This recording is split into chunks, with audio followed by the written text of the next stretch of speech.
pediatric pneumatic retinopexy. Peter and I do the pediatric retina in Toronto, and as we're big proponents of pneumatic retinopexy, have acquired a substantial amount of experience in children.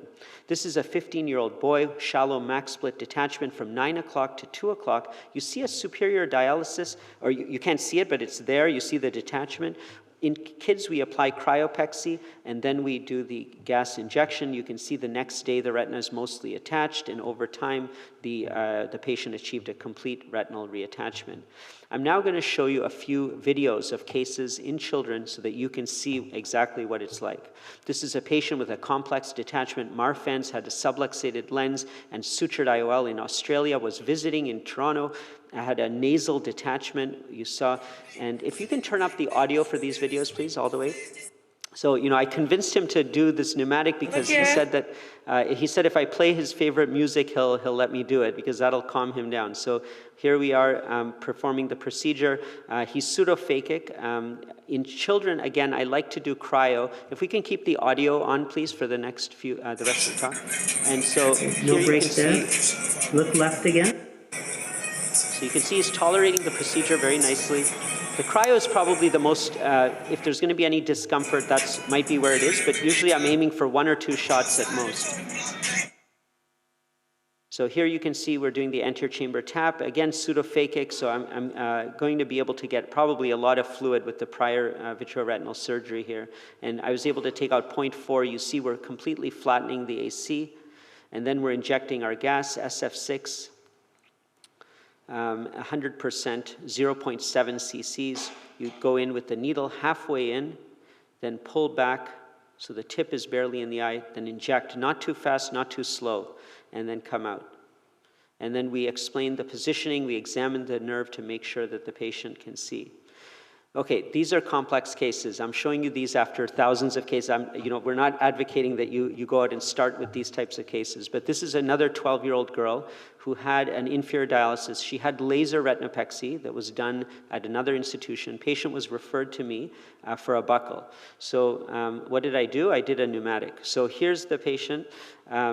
If we can turn up the audio again, please. Leave it on. Down and to the right, all the way to the right. Perfect. So she had just turned 12. So just hold it right there.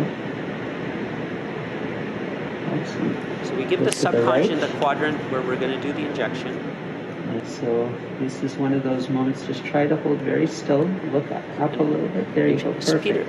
Peter likes to say, with kids, you can use verbal anesthesia. Just trying to talk them through it one step at a time. Okay? You're doing very, very well. Good job. Excellent. So it's pretty flat now, the chamber. So we completely flattened the AC there. So I'm marking 4 millimeters.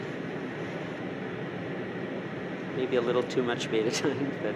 Perfect. So hold very still now. Don't move. That's it. Little pinch now. Good. And then we inject, pull back so only the tip is in. And you can see this is just with a subconj anesthetic. Very brave 12-year-old girl.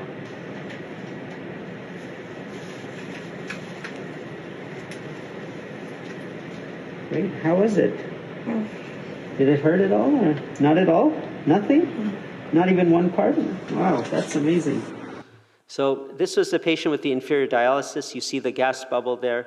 Initially, it took a few days for the retina to start to settle, but you can see the large dialysis settling. And we actually used imaging to guide our laser. We used ultra-wide field swept source OCT to show that the retina had attached at the edge of the break where we applied our laser. And here you can see we were able to stabilize this detachment rather than the barricade and actually treat the retinal break, and it remained attached. And I'm just going to end with this case here. This is another 12-year-old girl with Stickler syndrome, total retinal detachment, 10 o'clock to 5 o'clock GRT. Patient actually had a very strong family history of retinal detachment. Father was blind in one eye and had very poor vision in the other eye. I spoke to them about the options, and we decided to proceed with pneumatic retinopexy, first line. So Here again, you can see I'm trying to get a large anterior chamber paracentesis. We're injecting the gas. In this case, again, it was 0.7 cc's of pure SF6 gas. You want to hold the plunger down once you do that gas injection, because if you just let go of the plunger when you're removing it, the gas will reflux. This child had to maintain different positions because we had almost a 7 clock hour tear. Here was day 1, the macula is completely attached, and this is Wei Wei, who gave one of the talks earlier. She was doing the laser when she was doing her pediatric retina fellowship. She applied laser, and this child was very cooperative, probably better than many of the adults we see. So, she was also highly motivated family. So you see here, day 2, we've lasered the edge of the GRT. It took us 2 or 3 sessions to complete the laser. Here you can see at day 6, the laser was completely done.